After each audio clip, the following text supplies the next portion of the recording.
Hey, we're going to go live. Well, we are live, but give me 1 second to share this video out and we will get started. And I'm going to be talking about the 10 things that you can do for your personal wellness. And I'm going to try not to bump that anymore because I've got a little makeshift tripod. I don't want it to break. Give me one minute. The laptop is being slow, but I want to get this reshared. Maybe we'll get it reshared. Hey, Sharon. Happy New Year. I'm trying to reshare this as I go, but I might have to reshare it after the fact if it's going to be super slow. We'll see what happens here. Doesn't seem like it wants to cooperate. For whatever reason. All right, well, maybe we'll just start. That's interesting. Let's see here.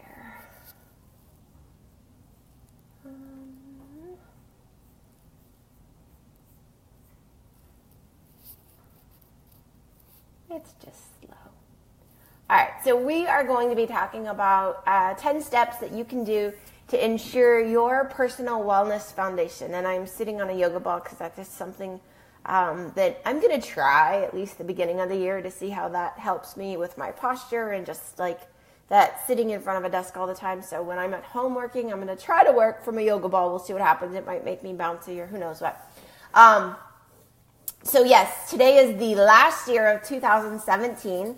I've completed all of my homework for the year of 2017, but I already have new assignments for January for moving into practicum. And there'll be more information coming out there as I move into practicum for my functional medicine coaching certification. The reason I say more information is because I actually have to have some practicum clients, and I'll share more details about that later. It's not what we're talking about today. Today we're talking about personal wellness foundation.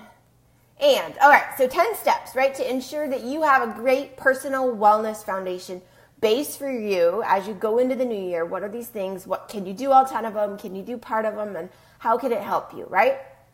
So the first one is that value every aspect of your life, right? Find value in everything around you, from your mind to your body to your spirit to your environment. You need to value that. You need to create value around it, and you need to be very grateful for those things. And examples, right? You are still alive every morning when you wake up. That's something to be grateful for. Maybe you still have good knees. Maybe you're grateful that you're able to walk. Maybe you're grateful that you can still stretch. I don't know how many of us can still touch our toes, but if you could do that, you could throw up a like. Things like that, right?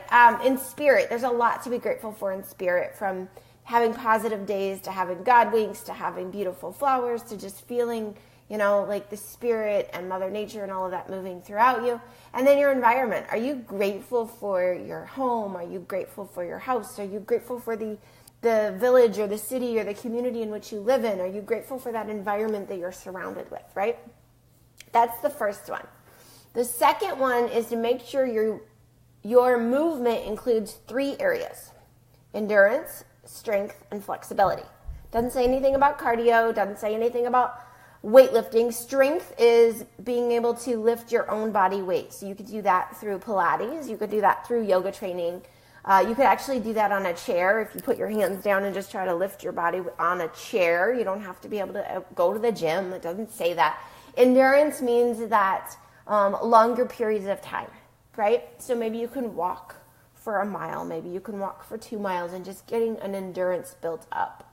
And then flexibility is truly important, especially when you want to stay mobile and you want to have your muscles and stuff not get tight, especially if you've got like arthritis or something or going on with your joints. So you need those. So the 3 are endurance, strength, and flexibility, right? And that's the second foundation for personal wellness. The third foundation is to pay attention to your current health research and decide what applies from it to your own life. We started a new community, the Healing Through Food community, here on Facebook, so we could actually share research and education and studies and all of that stuff. But you want to do your own research. You want to read some medical, papers, documentaries that you can watch. Maybe there's a new book or a new bestseller, like Undoctored this year was a new bestseller that really came out. And hey, John, how are you? And you want to continue to do your research, right? Because if you fall behind on research, then you're going to rely on other people. And what is great for somebody else may not be great for you. We're all unique, and we all have a unique DNA. We all have a unique system. We all have unique environments. So we need to know what works for us. And the one way to do that is to do your own current health research and try things.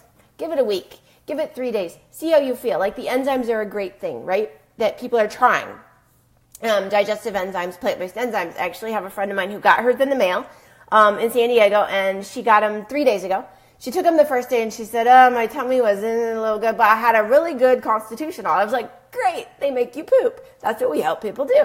She texted me a little bit ago, and she said, all right, as long as I'm taking them with processed cooked food, I am amazing, and I have solid stools. And I was like, that's awesome. And then she texted me back, and she said, and I feel like I've lost some weight. I said, well, I vote for both, solid stools and a flatter tummy, right? Going into the new year, that sounded amazing. So that third foundation for your own personal wellness is to do research. Do it yourself. Read your papers. Watch some documentaries. Do your own research and figure out what applies to your life, right? Don't let others decide on your behalf.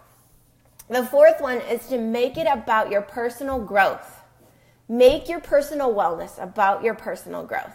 Get excited about continuing to grow as a person as much, and much of the motivation to be well in every aspect of your life will follow.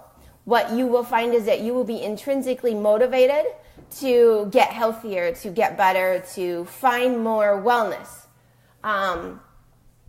And your intrinsic motivators will help you continue to keep growing and growing and growing. So make it about personal growth. Make your health and your fitness and your well-being, honestly, about you growing as a person. Hey, Mary.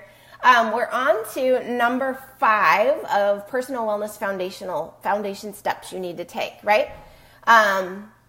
Number 5 is to practice extreme self-care. And I love hashtag self-love because it's not about being selfish. It's about loving yourself enough to take care of yourself first. Just like when you're on an airplane, right? You have to put your oxygen mask on first before you can put it on somebody else. You have to love yourself and your body and your life first. So you have to have that extreme self-care. Enough with taking care of everyone else, right? It's not that you can't continue to do that, but if you don't take care of yourself first, you're not going to have the energy, the motivation, the joy that you find in taking care of somebody else. Others benefit the most from when you're healthy. They benefit more from when you're happy. And hashtag self-love. I mean, I love that. You can drop that hashtag in the comments. That you can use it, steal it, borrow it, R&D it, but self-love is truly something that I honestly believe in. Self-love could be doing a morning yoga practice. Self-love could be locking yourself in the bathroom and taking a bubble bath. Self-love could be making sure you get up and get a morning smoothie before you have your coffee. And I've got a whole article on LinkedIn about smoothies before coffee, right? So self-love, yes, is where it's at. Number 6 in these foundational steps that you want to have going into the new year is to write it down. Maintain a personal wellness journal. Use methods that allow you to track your wellness efforts. Maybe that's a check sheet. Maybe it's like a little star chart like you had for your kids' chores that says, hey, I exercised or I moved today. Check. I had water today. Check. Whatever those steps are that you're doing to make sure that you are focusing on yourself. Create a little list and write it down. You could call them Zen habits. You could call it your motivation in 5 or whatever you want to call it. But create a little list that you can see visually every day. Maybe it pops up on your phone. There's some great apps. I actually have an app that reminds me to drink water. It reminds me to walk 5,000 or 6,000 steps a day. It reminds me to shoot you a Facebook video. Does it mean that happens every single day? No. But it's a great reminder that if I am going to be self-motivated, that these are the things that I said I was going to do, and it helps me stay committed. Number 7 is to move your body outdoors whenever possible. Whenever possible is key if you're in Chicago or Minnesota right now, because you would get frostbite. But the reason you want to move outdoors is to make the natural world your ally. Make the natural world help you heal. The vitamin D from the sun. So don't wear any sunscreen when you're outdoors unless you're going to burn immediately. Give it some time so your body can produce the vitamin D it needs naturally. That's a hormone that makes us happier. It kills cancer. It does a lot of great things. But you have to produce vitamin D naturally by letting the sun get to your skin. And vitamin D is produced on your skin surface and then absorbed into the body. And then the other thing about being outdoors is you've got that fresh air, you've got the clean environment, you've got the sounds of nature, you've got a lot going on. Sunny and 70 in San Diego today. Wow, that's amazing. It's like -2 and frozen here. All right, number 6, we just talked about, right? Writing it down. Number 7 was to get outdoors. Number 8 is to discover what centers you in your life and to do more of it on a regular basis. Find your Zen habits. My creatures from upstairs have ventured downstairs, so we will ignore them because that's what I'm going to do. We're going to continue on. So just ignore that. They're supposed to be upstairs, and they will go back upstairs. No, you will wait your 5 minutes and go upstairs. All right, so number 8 is to discover what centers you. What gives you your soul and your spirit, that centering? What gives you energy? Maybe it's meditation. Maybe it's doing ohms. Maybe it's just sitting in the sun and just letting it hit you and like basking in the sun. Maybe it's listening to classical music. Maybe it's, I don't know, there's a lot of different things, but there's a lot of stuff that can help you get recentered and help you have focus. Now, number 9 is to remember that you are not your work. Yes, you have passion. Yes, you love what you do. Yes, you inspire people. You help people, right? You may be a number cruncher. Maybe you're out there growing a business and changing one household at a time, which is what a lot of people I know do, right? You're helping people. You're coaching them. You're inspiring them. You're empowering them. You're helping them grow. But you are not your work. And you have to know that, because if you are the number cruncher or you're the computer programmer, and if you fail at work, that doesn't mean you failed as a person. It doesn't mean you failed in life. You need to step away from work, and you need to create some boundaries and some separation. I actually have a boundary that probably annoys some people in the corporate world. I'm glad you love the photobombing. It's kind of annoying me right now.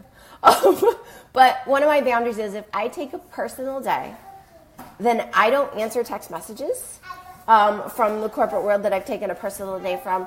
I don't respond to emails. I may look at them, but I'm not going to respond to them. The other thing is when I take a personal day, if I've had this happen, a senior vice president texted me and I responded the next morning and said, hey, I wanted to check in. What can I help you with today? Yesterday I was off, right? It's not that I didn't set my out of office, change my voicemail. They knew I was off. It's them kind of testing that boundary to say, how far is she willing to continue to help us? And sometimes you need those boundaries. You need to say, I'm on vacation. I am not doing this today. It's a me day. It's a self-love day, right? And you just need to take that.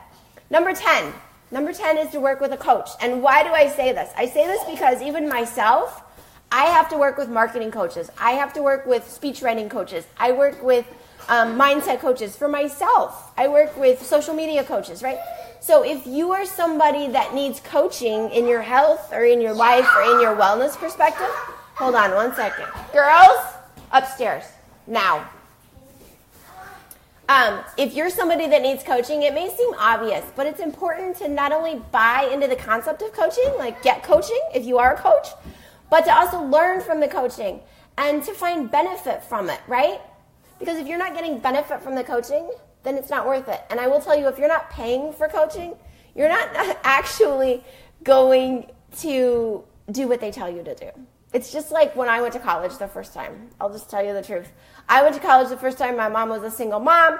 I went to college free. It was great. I had all these grants. I had all this stuff going on. I had no student loans I had to take out.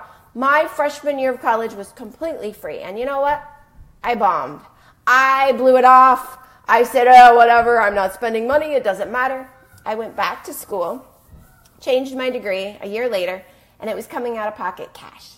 I didn't qualify for anything. And I will tell you that when you're working full-time and paying for your education, you make the dean's list. It's the same way with coaching. If you're paying for it and the coach asks you a question, you respond. If you're looking for like a marketing strategy and I'm paying a marketing coach and she says, hey, I have some suggestions. I'd like you to test these 3 things. You're like, yes, ma'am, I'm going to do that because I know that you know what you're talking about, right? Or I wouldn't be paying you. It's just how it is. Now, I want to talk a little bit about what does a good coach look like, right? Because maybe you are looking for a health coach. So what makes a good coach? And I posted some of this in our community group, but I do want to cover a little bit of it with you. Because if you are somebody seeking a coach and you are like, I don't know if I got the right coach. I don't know. Because you're going to need that. It's part of your foundation that you need for personal wellness. It may not be a wellness coach. It might be a different kind of coach. Maybe you need a fitness coach. Maybe you need a psychological coach. I don't know. There's all kinds of coaches out there. But if you need a coach, what you want to do is you want to find somebody that's well adjusted and constantly seeking their own personal improvement and development. You want to find somebody that's passionate about growing other people, right? It's not about them. You want to find somebody that understands the distinction and the balance between being and doing. You can be something, you can be authentic, you can have integrity, but then there's the things about doing and having the action and actually doing what you said you were going to do, right? You want to find a risk taker that's willing to kind of go outside their own comfort zones. You want to find a coach that is entrepreneurial in nature. They have a great business skill set. They're visionary. They see big pictures. They reinvent things, and they can help you find trends that you may not even think of, or and help you self-identify those in your own life. You want a coach that is wants to have a life as well as their business. You don't want somebody that coaches 24/7, because then what happens is that's what they're living to do, and they have no life outside of that, and they're going to lose their joy. You also want to find somebody that's naturally motivating and optimistic for you, right? You want somebody that focuses on developing the future and not fixing the past. And you want a coach that exudes confidence even when they're unsure. They may admit that they don't know. They may admit that they need to go find another resource to help you.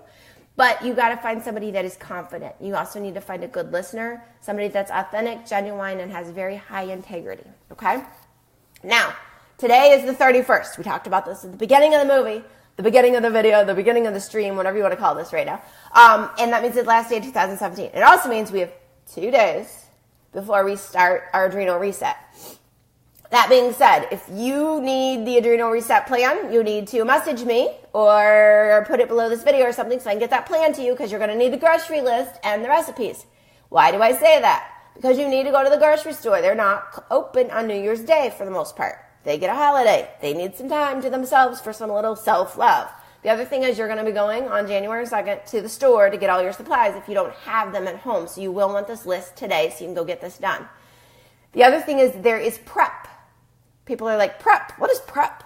Prep is when you clean your vegetables ahead of time. Prep is when you make a few salads up. Prep is when you make the soup for the adrenal week so you don't have to do it on Tuesday night after work, right?